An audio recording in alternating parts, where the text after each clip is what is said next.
Er vi klar? 3, 2, 1. Vi kører udsendelse. Det er den årlige Monopoly Game.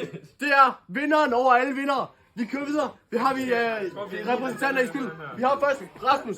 Hvad har vi valgt af køretøj i dag? Jeg har stjålen, Vi har stjålen. Og hvor fanden har du valgt den? fordi den løber stærkt. Den er fucking whack. Okay, jeg tror på det. Mikkel, tror vi på et win i dag? Ja. Hvad har vi valgt? Jeg har valgt han. Den bedste over med Distinguished. Jeg tror på dig. Han er helt klart favorit i dag. Toby, du hørte det. Hvad kører den? Ja, du hørte den, fordi Den er fucking whack. den var fucking grim. Den var tilbage. Jeg var ved at have en shot. Jeg siger bare, you snooze to lose. Vi kører shotsfast. Så har vi herovre. Vi har Frederik. Hvad har vi valgt herovre? Fingerbøllen. Fingerbøllen. Jo, Fingerbøllen. Det hedder fingerbøllen. Nej, du er en fingerbølle. Nå jo. Du er en fingerbølle. Okay. Det næste, det var en frem. PG-18. Jeg siger bare.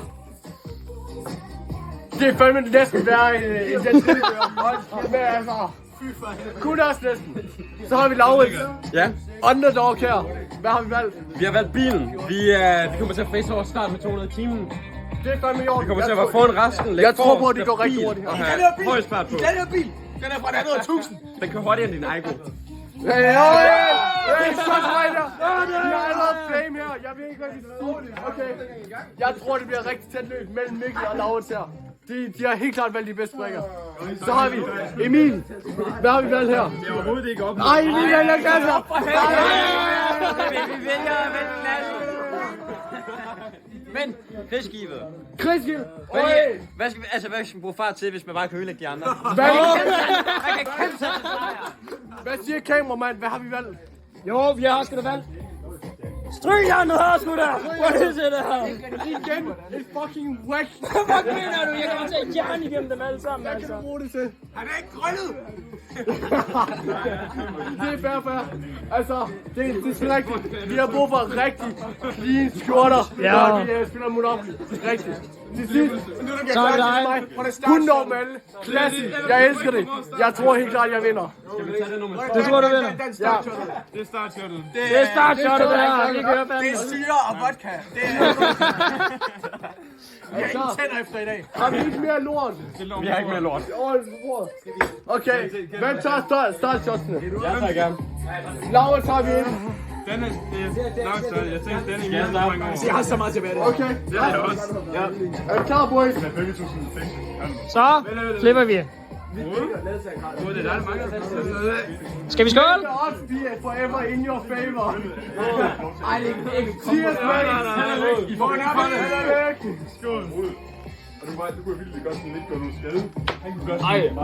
Så kører vi. Bare med nogen, så spørger. Kører vi? Let the games begin. Okay. Ja, vi kører.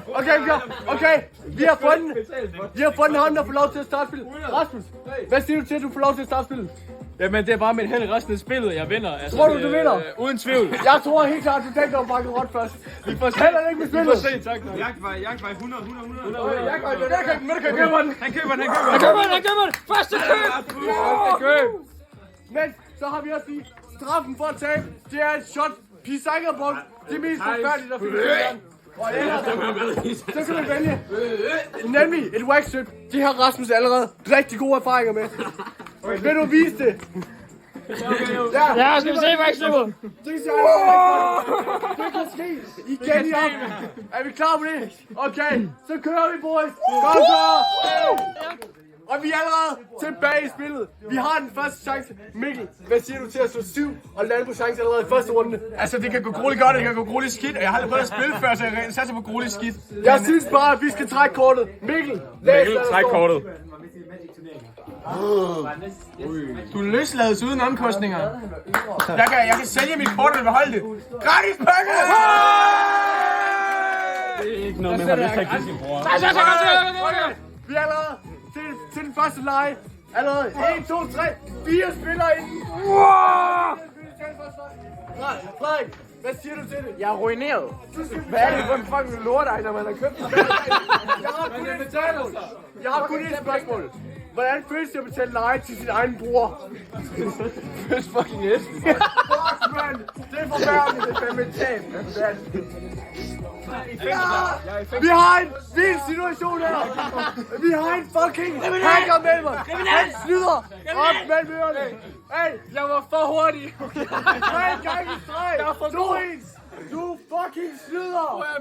Min sko er for hurtig. Du har allerede... Jeg kan ikke lade være. Han har 3 grunde allerede! Og han har stået 3-1! Han snyder! I fængsel med ham! Kør! Okay, vi har en situation her. Laurits, hvad siger du til det kort, du lige har trukket? Er det det her kort? Ja. Det er meget smurt kort. Vil du selv sige det?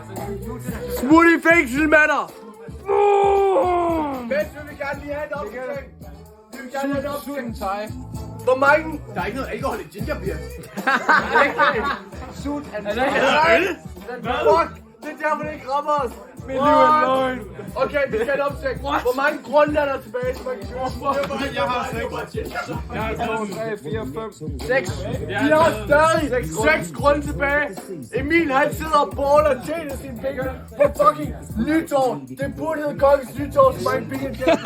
Fuck, ja, der kan lide. Okay, vi har en helse. Vi har den første trade her. Det er en reelle trade. Vi har Laurits. Vil du lige forklare, hvad fucking dumt du lige har lavet?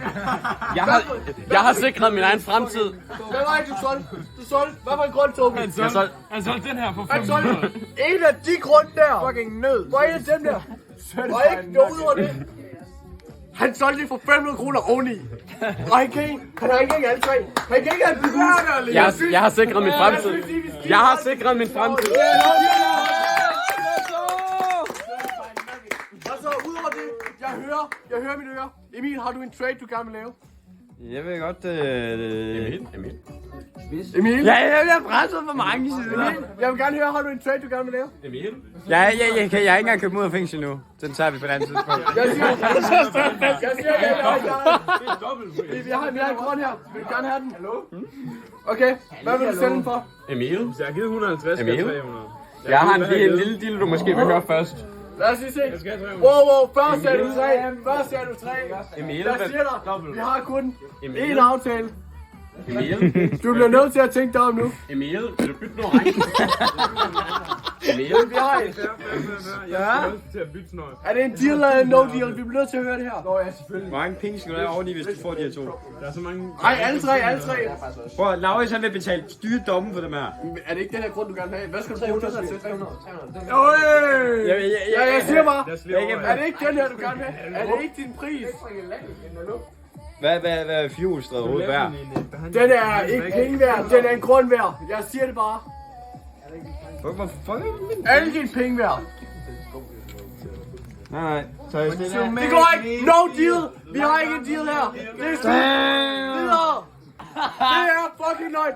Efter han siger no deal, og hvis jeg ikke vil sælge sin 3 grunde, så lander han på fucking gratis parkering. Han er et røvhul. Og han tjener hvor mange penge er det der? Der er 100 her. Der er 200. Så Skal vi så lægge 100? 650! 650. Røvhul, der allerede tjener flest penge. Tjener endnu mere penge. Det er bare paradoks om, at de rige bliver rigere. Sådan en ekstra en til næste. Det er bare... Jeg forstår det ikke. Jeg synes, vi bør smide ham ud af spillet. Enig? Enig, jeg stemmer for ham. Vi har enstemmig beslutning. Ud med ham! Ud med hvem? Emil. Vi bevidner lige nu her et kæmpe handel her mellem Emil og Thijs. Prøv, du kan få 3 ejendomme, men så får jeg 200 af dine kroner. Du bliver placeret 3 forskellige steder på kortet. Du får en station. Du får en af i gule, du får en orange, og så får jeg 200 kroner. 200. 150. 150, det er Mødes på midten. What er det der? Det er fandme Jørgen! Yeah. Det er stærkt der! Der var en stol! Jeg er ligeglad! Værsgo! Emil, Gutter, er I ligeglade med han kan få så mange penge for dem der. Altså, jeg kan lige bunde det her, hvis der er. Altså, jeg vil helst have den. Det er svært at holde styr på visker. Mikkel for vores hand.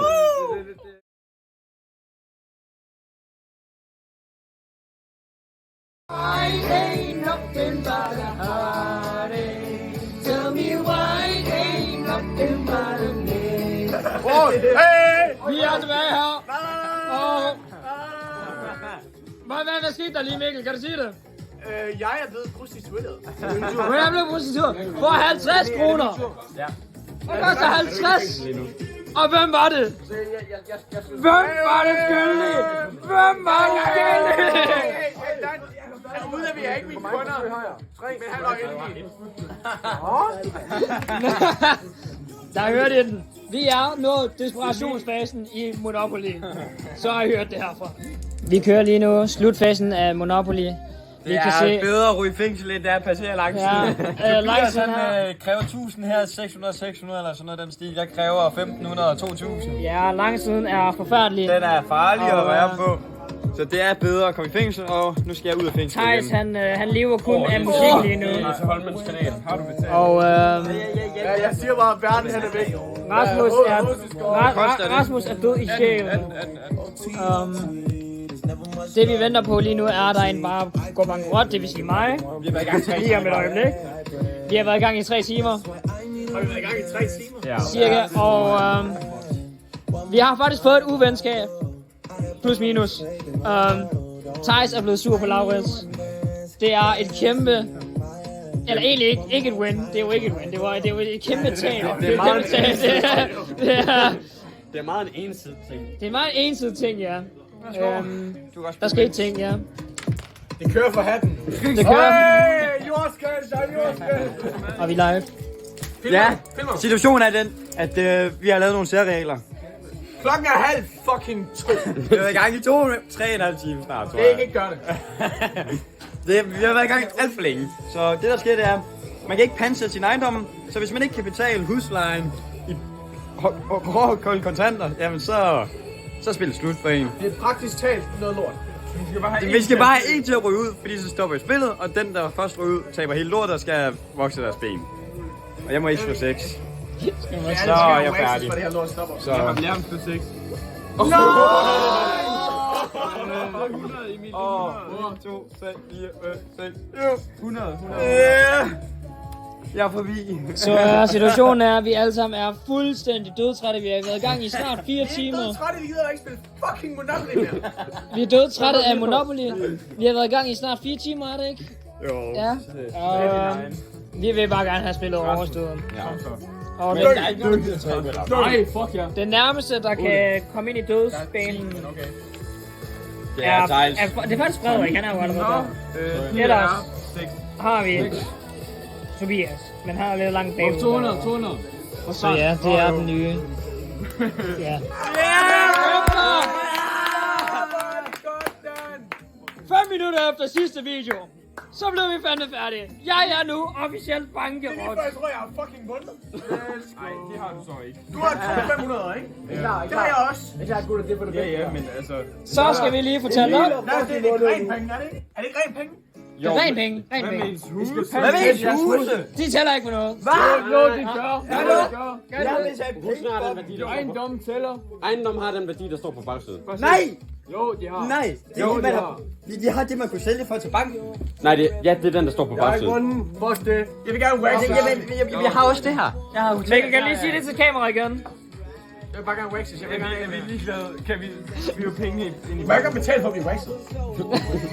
Kan du ikke bare sætte det på dem alle sammen? Ja. Bagefter, så bare Jo, hive jeg det skal af. nok selv tage det på, så tager du tage på nogle andre imens. Thijs, kan du ikke sætte det på alle, der skal have det, og så kan vi hive det Dan af skal jo på også en. have det.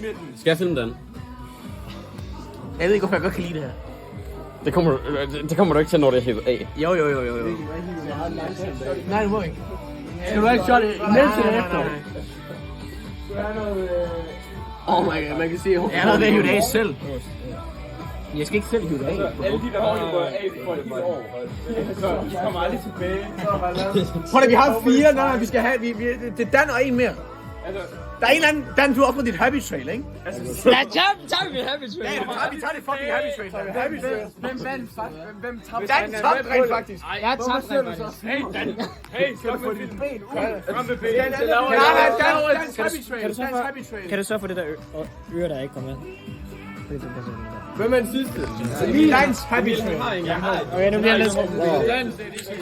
Vi under var det 3 næste knapper, Dan. Ej, Dan, er du med på det her? Det er fint med mig. Er du gået i gang? Nej. Okay, fair. Tager vi det der? Det er jo kæmpe, den der. Hvad fuck mener du? Det er fint. Det er ingenting til meget lidt. Ja, det er... Skal vi sætte på siden så? Jeg er da en dansk fader. Jeg fortryder det her allerede. Fuck, det er koldt. Det er koldt. Det går så meget til at gøre næste her. Der er ikke nogen fortrydelsesret nu. Hvem er den sidste? Vi skal have en fucking mere der med, så kan vi...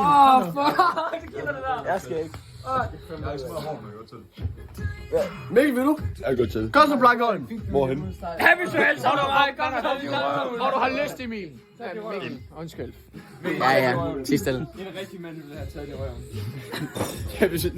Det er fint nok, hvis du sætter det på. Kan vi ikke lave 4 shots til Pistanger Bongkar? Jeg vil ikke have fucking pisse af mig en bong. Det skal du mindst. Nej, okay. Jeg får reddet mit fucking hår. Det er ikke, han er klar til munden i røven. Happy trail. Der er ikke nogen happy trail. Det er en special trail, det der. Ben. Så er det Det gør ikke så meget ondt. What the... Så bliver det hårdt. Så bliver det hårdt. Så er det Der var sgu noget. Kom med det. Kom med. Op på stolen. Hvordan har du ikke... Hvad? Mit happy trail er behåret. Jeg tror bare ikke nok, som er droppet nu. Du hørte det her først, Skade. Hans balls er Jeg ikke ved ikke, om det er bedre har han lagt det. Nu smider han bukserne. Du kan også bare tage det på løgne.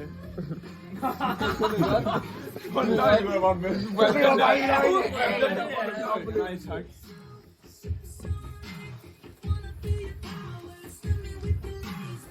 Det bliver smukt. Hvorfor gør jeg det? Det der kommer til at gå på benet, det Jeg kommer til at græde. på benet, det gør jo ikke sådan rigtig ondt. Nej. Det der, det tror jeg... Vi tager mig til sidst, og så snart den river af, så stopper vi, så vi ikke ser min reaktion. Det er hele dans reaktion med. Det er den vigtigste. Hiver vi dem af samtidig, eller en af gangen? Jeg kører dem alle sammen en af gangen. Thijs tager dem. Thijs tager dem. Super. Kan du ikke starte en ny video? Fordi det er en meget lang video. Ja. Vi skal bare lige have sat dem på. Er det alle sammen, du har lyst til? Jeg filmer nu, Thijs. Kører vi? Mm. Er du klar? Jeg elsker Matador. Er det noget Elsker du Matador? Ja, det er Monopoly. 2, 1. Det er bare en lille... det er clean. Det er dejligt. Fuck yeah. Så langsomt. Jeg kan ikke mærke noget lige. Ej, det var faktisk dårligt i dag, så. Det var ikke Det er hurtigt. Det er kun det sidste. Sådan der.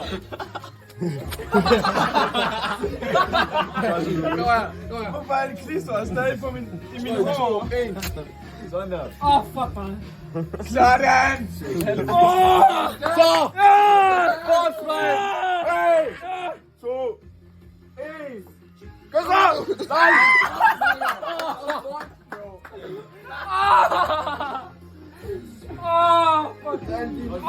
Kan vi få resten af det med? Der kommer bare en sæft, der Se, hvor meget klister der er her. Som hver. Tag lige med rundt. Sådan der. Det er sådan, det kommer ud.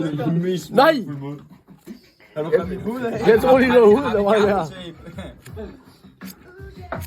Fuck, man, det gider mig ikke af. Sådan der. Jamen har vi gaffatape ind over alt. Jeg tror lige, at du sådan her halvdag ud af. Prøv at mærke her. Se, hvor meget klister der stadig er. Fuck, hvad? Hvad? Nej, streg! Der er fucking streg! Streg! Fordi... Hvad skal det her til for? Jeg kan jo ikke bruge det. Det er sådan inderhår. Du har reddet min ej, det er min vej. Du har reddet en anden vej på den der. Det er mere... Nå, man! Skulle man da redde den anden vej? Ja, de voksede vel opad. Har du ikke flere, vel? Jeg skal jo gjort det igen. Voksede de ikke opad her? Jo, du gør det. Nej, min hår Nå, man! Det er fucking mini-streg. Det er sådan en mini-streg.